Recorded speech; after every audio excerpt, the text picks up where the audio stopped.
Why should you enforce patent rights? A cathode ray tube, CRT, is a device that lets us see images on TV. This device that changes airwaves into video images was invented in 1897 by Carl Ferdinand Braun, a German physicist. With the invention of the Braun tube, TVs were invented. And as the distribution rate of TVs increased, the Braun tube conquered the global display market. From black and white TV to color TV. In order to present higher definition images on screen, competition between electronics companies became fiercer.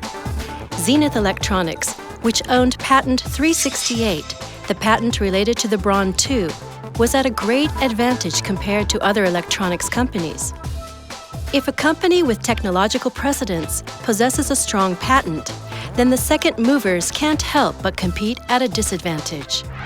Toshiba, a Japanese electronics company that was about to enter the US market, was faced with a problem.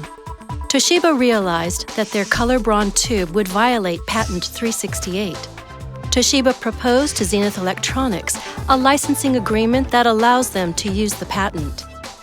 Zenith Electronics contemplated on what to do. They could get immediate financial profits from the licensing agreement, but they decided that it was better for them to stop their competitor from entering into the market where their competition will only get fiercer. So Zenith refused Toshiba's offer. Toshiba could not just give up on entering into the US market, so they developed a new product, designing around Zenith's patent to avoid infringing on it.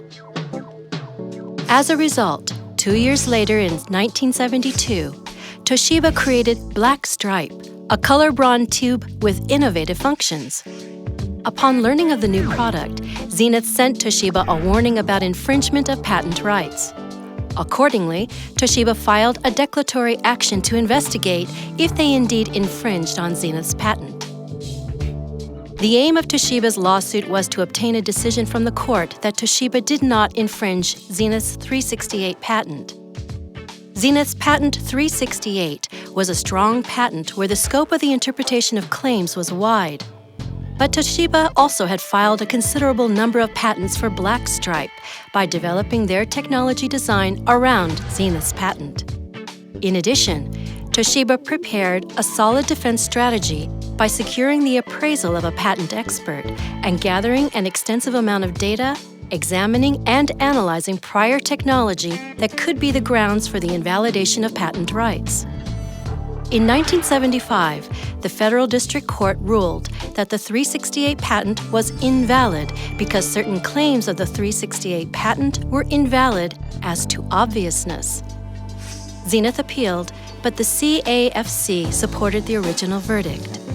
In 1977, both companies entered a settlement agreement in which Zenith gave up the right to appeal to the U.S. federal court, and Toshiba gave up the right to demand compensation for court costs. With this, the lawsuit between the two companies came to a close. Toshiba was successful in avoiding the 368 patent and was able to then enter the U.S. market.